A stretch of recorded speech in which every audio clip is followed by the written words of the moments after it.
Welcome back. You're watching Storyboard. Planning is all about helping the clients and creative people alike.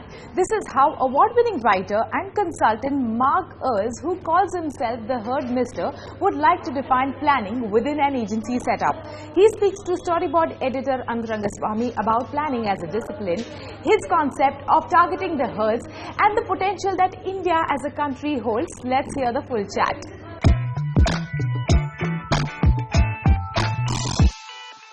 Mark, thank you for talking to us. Delighted. So to begin with, tell us your views on what's happened to planning as a discipline. Well, it's really interesting because, I have this perspective. I'm an old hand. I did planning for 20 odd years and I've been out of the industry, but looking in for 10. I suspect that what's happening is that people have taken planning too seriously. Can you expand on that? Yeah. So planning was originally a solution to a problem that two agencies in London had in 1967-68, where they were facing their clients killing their work with too much research. So what they said is we need some people who can do this research analysis and help inform the creative process. Right. That's, various forms of sorts. And since then it's become a thing. Right. Which everyone has to have. Right. And there's a lot of time that I spent earlier in my career arguing about what is planning, what isn't planning. Right. And each agency, one of the first things you do as a strategy head is you work out what your planning perspective is. Right, sure.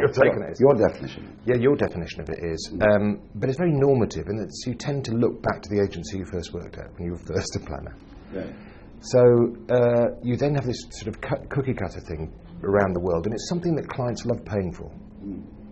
Because it doesn't involve actually making anything. It's something that CFOs in agencies love having and love charging, because you don't have the risk of someone having a point of view that is rejected. You do lots of useful stuff, make lots of decks, and seem really clever, and that's great. So lots of decks. I'm going to stop you there. Yeah, you're not in favour of lots of decks. No. So why is that? Well, I just don't think that it helps. The issue I think that most clients face is not that they don't have enough stuff in PowerPoint, right? Nor that their PowerPoint skills are poor. That's not the point. Nor is it that they have there's loads of information out there. The issue is to make stuff with the information that's out there, and to make stuff with it, you have to make it simpler. You have to make it more precise, more usable. More actionable. More actionable, yeah. So tell me, Mark, what is your definition of planning? What if you were right now, running a network agency? Yeah. What would you do to your planning departments? Helping is the first thing. Right. That's what. Right. Helping our clients and our creative people. Right. Be smarter. So how does one do that? One does that by understanding and the primacy of people. Studies is at the heart of this. Right. And I don't mean just market research skills. Right. That's one thing. Right. And I don't just mean the common sense thing that all the great creative people have. The people I admire, Pandit and Laura Jordan Bambach, who's an old friend of mine, and Dave Trott, and people like they just have an understanding. Right. They get people and have a common sense view of. But I think it's helping people unpick their maps, their models of how people are, and make them actionable. So you say, if people are choosing like this, then we do this. Right. Make it as simple as that, but make it grounded. Another thing I want to talk to you about, Mark. You speak about herds. That's a time when through the media half of the business, we talk about micro-targeting. How we target one consumer, and that one consumer is unique and very different from the rest of any other human on planet Earth. So take me through herds and why it's important to think of herds here. Okay, so I think there's a really simple mistake that we've made, and it comes from Anglo-Saxon and North American Anglo-Saxon culture in particular, because marketing is a product of that, and advertising is too. Sure. And we talk about the consumer. Right. Right. Sure. He or she. Right. And we then worry about what goes on in that individual's brains. Right. Because that's what our culture tells us is what matters. That's psychology. And the truth is it's an unusual perspective, that Anglo-centric view on how humans are. In other cultures, India, for example, the many cultures that are here in India, we tend to look at people's connections to each other as much as we do to what they're individuals. Sure. And who we know and how we're connected and our families and stuff. That's really, really important, and it does shape our choices. It's just this idea that individuals is the best place to understand human behaviour, I think, is really wrong. So how different is it to try and understand the herds rather than the individual? I think you have to, first you have to say that that you have to ask yourself a very simple fundamental question on this dimension. Are people choosing on their own, or is this kind of thing they're choosing in the company of others, under the influence of others, one way or another? Right. And there are ways of telling that. You can tell that from data, the patterns in data. So, for example, the classic marketing adoption curve, which is sort of a nice thing where early adopters and so on, that says it's being chosen socially. Right. This side, you see a very short tail distribution, a very much spikier. It's like when a news story breaks and we all hear it at the same time. There's a spike in it. Right. That's a very, very simple distinction. And once you know the difference between the two, you go, actually, many choices are made like this, individually. So like the kind of groceries we buy tend to be the same things month after month, week after week. Right.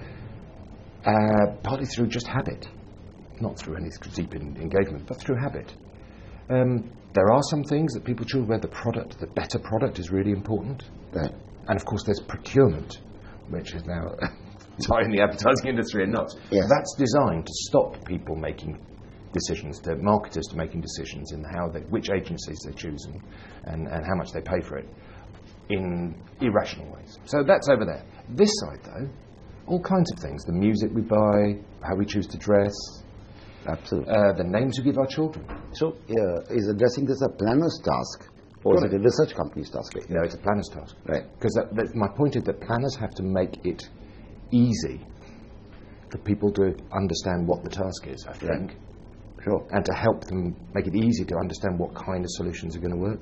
So tell me, you've spent a few days in India now. Yeah. So what do you think of the India that we're going through from a marketing perspective? It's really exciting. Yeah, it's really exciting. It's the most exciting place I've been. I've been to many places in the world, in many different markets. I think it's really exciting, partly because of this strange disruptive thing with demonetization, which is actually giving the means for people to buy and pay each other money digitally. I've always told the story until I heard about this in India. I've always told the story about how Estonia, population of less than 1 million people, went digital 10 years ago, and how amazing that was, and they did it in a matter of weeks. India's doing it now. Right. That's, I think, one part of the platform. I think the other part of the platform is that the opportunity for India and why it's so exciting is that you've got a generation of really educated, ambitious young people. A huge number of them. Right. More than anywhere else. We've got incredible skills. Right. This is a place to be. Right. And it's a place, I think, if you're running a global network, if you're running a creative business the other side of the world, you need to be working with people in India. Right. They're as smart as you are, probably better educated. Sure. And, to be honest, they can do stuff quicker and with less fuss than you find working with people in California or in London or in Berlin. It's a really great place, really interesting. Thank you so much, Mark. You're welcome. And hope to see you back in India soon. I'm looking forward to coming back. Thank you. Thank you. We'll all agree that Donald Trump's victory as the President of the United States came as a shock to many nations.